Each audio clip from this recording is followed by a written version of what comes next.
Initiating satellite scan.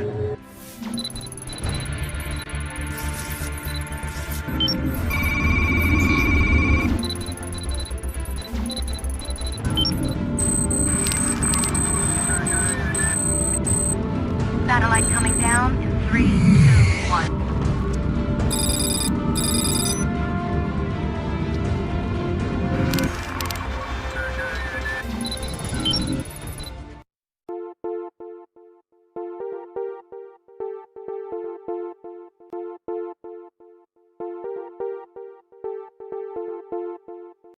Assalamualaikum warahmatullahi wabarakatuh. Saya Dodi Imran Tuarea. Saya dari kelompok 4. Assalamualaikum warahmatullahi wabarakatuh. Saya Bobinau dari kelompok 4.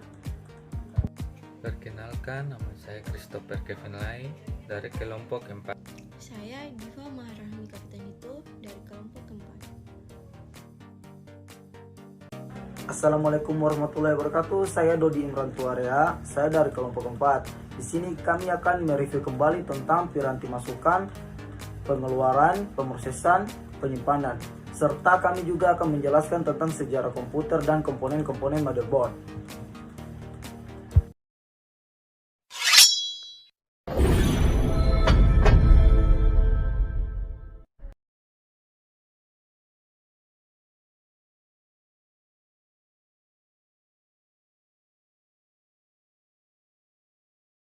Piranti penyimpanan terdiri dari floppy disk, hard disk, flash disk, dan DVD.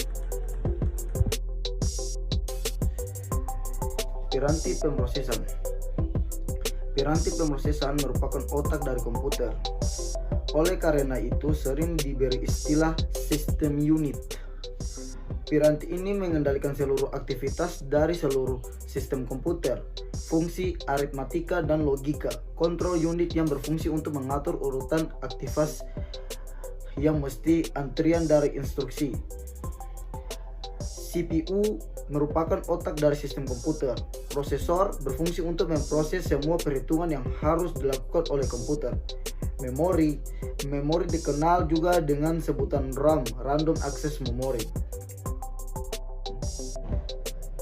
Di sini saya akan mereview tentang piranti keluaran. Piranti keluaran atau output device. Piranti keluaran output device adalah piranti yang dapat menentukan hasil pengolahan, hasil pemasukan data, atau perintah pada komputer. Berdasarkan hasil keluarannya, piranti keluaran dapat digolongkan menjadi dua. Yang pertama soft copy, kedua hard copy. Contoh dari soft copy adalah monitor, audio.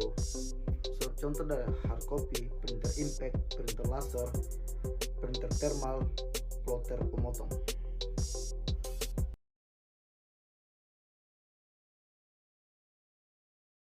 Komponen-komponen motherboard terdiri dari soket prosesor atau CPU socket, slot memory, not break, slot break, PCI Express x16, PCI x1, slot AGP, dan slot PCI.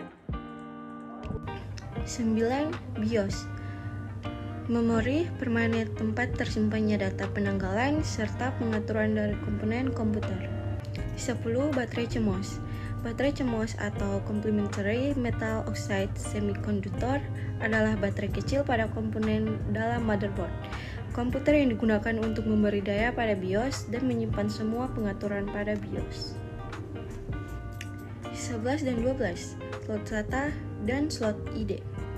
Slot SATA dan slot ID memiliki bentuk yang berbeda, namun tetap memiliki fungsi yang sama, yakni digunakan sebagai penghubung antar hard disk atau CD-ROM ke motherboard.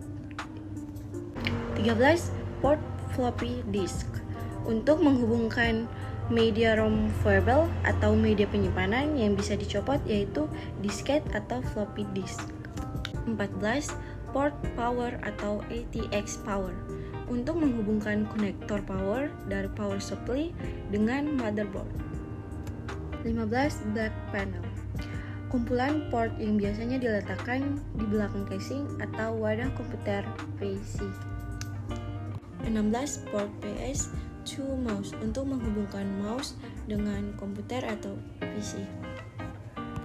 Ya, di sini saya akan melanjutkan tentang perkenalan komponen-komponen motherboard. port PIS atau 2 keyboard, port paralel, port serial, port SPDIF, port Firewire, port RJ45, port USB, port audio. Ya, itu adalah komponen-komponen di dalam motherboard.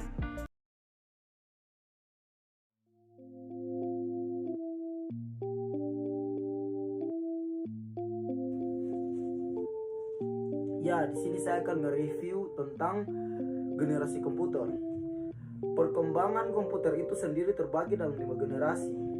Dimulai dari generasi pertama tahun 1940 sampai 1959 hingga generasi kelima yang dipelopori oleh Jepang. Generasi pertama 1940 sampai 1959 dimulai ketika komputer digunakan dalam akademi dan militer, seperti komputer Atana Software dibuat pada tahun 1937 untuk menyelesaikan sistem persamaan linear, dan komputer Colossus untuk memecahkan kode rahasia Jerman Nazi. Komputer generasi ini menggunakan tabung vakum untuk menyimpan data dan ukurannya memakan satu ruangan. Ya, generasi kedua 1959 sampai 1965 dimulai ketika transistor menggantikan tabung vakum. UNIVAC diperkenalkan ke publik tahun 1951 untuk penggunaan komersial. Berbagai bahasa pemrograman dimulai dikembangkan dan komputer mulai memiliki memori dan sistem operasi. Komputer di generasi kedua menggunakan komponen berupa transistor yang lebih kecil daripada tabung hampa udara.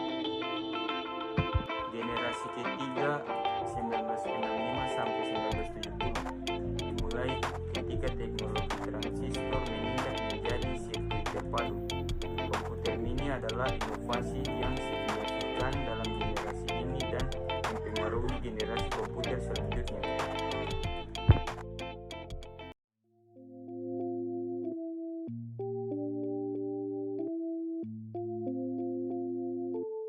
Generasi kelima atau sekarang. Generasi kelima digadang-gadang sebagai tahapan perkembangan teknologi paling canggih saat ini dan diciptakan pertama kali pada tahun 1980-an. Negara yang mempelopori sejarah perkembangan komputer pada generasi kelima adalah Jepang. Hal ini dikarenakan komponen yang digunakan pada komputer generasi kelima adalah menerapkan ragam teknologi modern seperti superkonduktor, ULSI, dan kecerdasan buatan.